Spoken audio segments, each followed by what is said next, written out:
Punch Professor here at the Jungle Camp Gym. It's mid-May and the weather's beautiful. I've got some sparring tips for you. Hope that you take them, hope that you learn something from it. Some never-dos. You've heard it said before, and I'm going to say it again. Protect yourself at all times. Protect yourself at all times. Sparring. Some trainers are good at protecting their fighters. Some trainers are not that smart. Some trainers, unfortunately, don't be as concerned about your health as you should be concerned about your health. Now, this video is not going to include anything techno sparring or shadow sparring. We called it in our day shadow sparring. In case you don't know what that is, that's not exactly sparring. It's a little shadow boxing with somebody in front of you. Maybe you're touching each other a little bit, but there ain't no actual punches landing. You're just using each other to move upon each other and so forth and so on. So that's not included. You could do this anytime, anywhere, techno sparring, shadow sparring. What I'd like to bring to your attention is the damage that's done to fighters in the gym is far superior to the damage that's done on fight nights.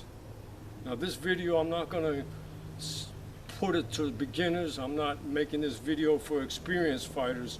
This is in general. I want you to consider some things. Maybe you spar 5 rounds a week. 5 rounds a week, and in the course of those rounds, you get 2 punches to the head each round. 2 punches to the head, 5 rounds a week, that's 10 punches a week. 50 weeks in a year, that's 500 punches to the head. The head's not meant to be punched. Yeah, even with the headgear on, your brain's sloshing around inside your skull. There's some sharp things in the back of your head that causes bleeding when your brain goes bang up against the back of your head. It's not a good thing to take punches to the head. 5 rounds, 2 punches to the head, a week is 10 punches a week. 50 weeks is 500 punches to the head a year. If you have a 10-year career, that's 500 times 10, 5,000 punches to the head. Maybe you got a 20-year career, that's 10,000 punches to the head. Maybe you got hit with 4 punches around, double what I just said. Maybe it's 6 punches around. Go ahead and do the math.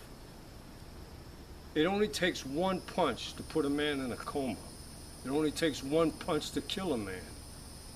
This needs to be considered. You need to protect yourself at all times. Sparring is a dangerous thing, and you need to be very selfish about your sparring. You never ever want to spar yourself into condition. You want to spar when you're in top condition. Otherwise, you don't spar. I'm not talking techno sparring. I'm not talking shadow sparring. I'm not even talking about working with the fellas in the gym. I'm talking about when the fellas from the other gym come to your gym, that kind of sparring, there's going to be action. There's going to be people trying to hurt each other. That's just how it is. You go to their gym, they're going to try to hurt you. They come to your gym, they're going to try to hurt you.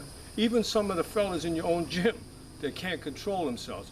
You've got to protect yourself at all times. Punches to the head is not healthy. Never when you're out of condition do you spar. Only for your benefit do you spar. When you come in the gym and some other fella says to you, hey man, let's get 4 or 5 rounds in today, but you ain't feeling quite right. Or maybe you ate something and your stomach's a little upset. And somehow sparring with a lefty today ain't gonna benefit you.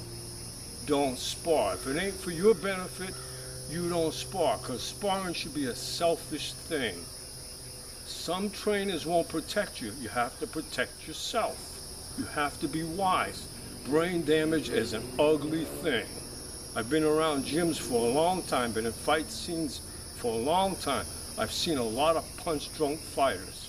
I've had family members in comas. I've been comatose when I was a young man. I know a little bit about brain damage, and it's a very ugly thing. And most of it occurs in the boxing gym. You never spar when you're dehydrated. I'm not talking about losing calories, losing weight. I'm talking about when you're cutting weight, when you're cutting the water, when you're sucking the water out of yourself, when you're dehydrating yourself, trying to make that weight, stop the sparring. Because there's water around your brain, okay? And you're cutting the weight. Some of that water that's protecting your brain is dehydrating with the rest of the water. You're sweating out, pissing out, whatever you're doing to get rid of the water. Don't spar when you're dehydrating. Another thing, I don't like for siblings to spar each other. I don't like, this is to you trainers out there, just my piece of advice. I had a club years ago and I had 5 or 6 different sets of brothers, and I never sparred a brother against a brother. I didn't want to send one brother home with an ass whooping and the other brother home smiling about what he accomplished, especially if the younger brother gets the older brother. Psychological. You don't want your fighters taking beatings. I go to every round that I put a fighter in, I want them to win it. And I don't want no surprises. I don't want some fella coming from another club and I don't know who he is and I'm gonna put my fighter in. No, I'm not gonna do that. Because I don't want no surprises. I don't want my man, my guy, getting a beating and I have to stop it.